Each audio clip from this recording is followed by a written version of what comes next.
The Monster in My House, a story from Once Upon a Time, Therapeutic Stories That Teach and Heal by Nancy Davis, Ph.D. The Monster in My House. Once upon a time, there was a girl named Lauren who lived in a house with her family. One day, as Lauren was getting out of bed, she saw a monster at the end of her bed. It was a small monster, but it looked mean and scary.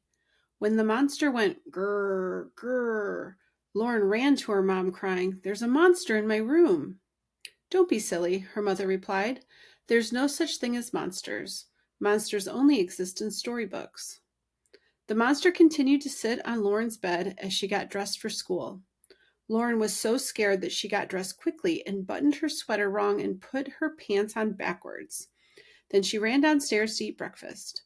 The monster followed her and got on the breakfast table.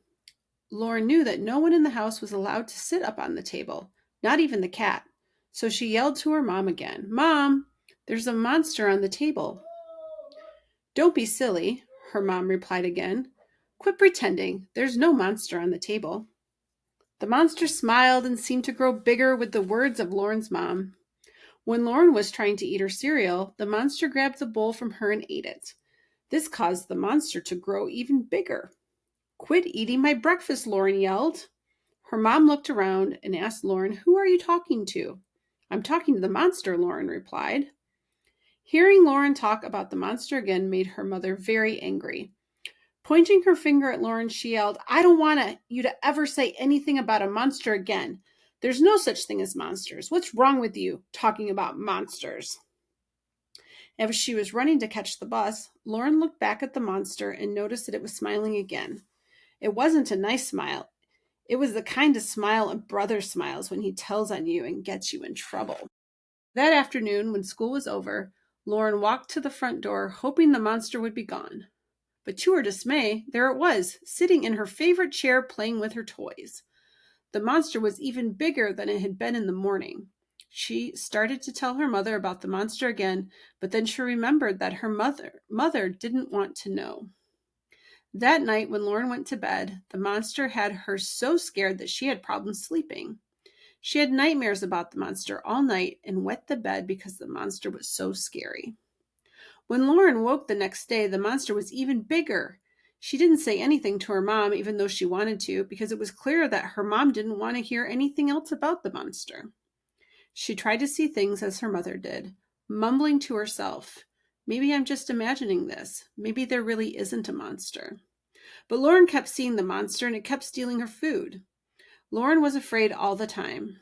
She started to have problems doing her schoolwork. She had difficulty with her spelling and she didn't pay attention in class. The teacher, who was usually so nice, even got mad at her, asking, "What has been wrong with you lately?" Lauren was afraid to tell her teacher that she was unable to think about anything but the monster. She thought the teacher would blame her for having a monster in her house. So the problem with the monster continued, and each day the monster grew bigger and bigger.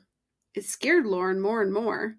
She found it very strange that no matter how big the monster became, her mom acted like she couldn't see it. One day, Lauren invited a friend over to her house to play. The friend entered the house, saw the monster, and began to scream, "Ah! Look at that monster! What's that monster doing in here?" "Can you see that monster?" Lauren asked hopefully. "Well, of course I can see the monster," her friend answered. "Anyone can see the monster. We've got to find a way to get it out of here. It's scary." Lauren immediately felt a lot better because now she realized that other people could see the monster. It wasn't just in her imagination. Lauren realized the monster scared other people too. A police car happened to be driving by Lauren's house, so she and her friend quickly ran out, yelling to get the police officer's attention. "You have to help me with the monster in my house," Lauren begged the police officer. The police officer followed the girls into the house and saw the monster. "You're right. This is a very big, mean monster. It certainly doesn't belong in your house." At that, the police officer began to talk to Lauren about the monster. The more Lauren talked to the police officer, the smaller the monster became. It wasn't long before the monster was very small. "Monster, you're going to have to come with me," the police officer ordered. The officer took the monster out of the house so Lauren wouldn't be bothered by it anymore. When the monster was gone, Lauren told her friend how happy she felt to find that there were people who could help her with the monsters. That night, Lauren found it easier to sleep. The next day, when she went to school, she was able to do all of her schoolwork just like she had before the monster ever appeared. She thought about what she had learned about monsters and wrote a story about monsters for an English assignment. It was an interesting story, and the teacher asked Lauren to read it to the class. As Lauren told her story to the class, she made sure that everyone in the class understood that if you have a monster in your house, you must keep telling about it until someone believes you and takes it away.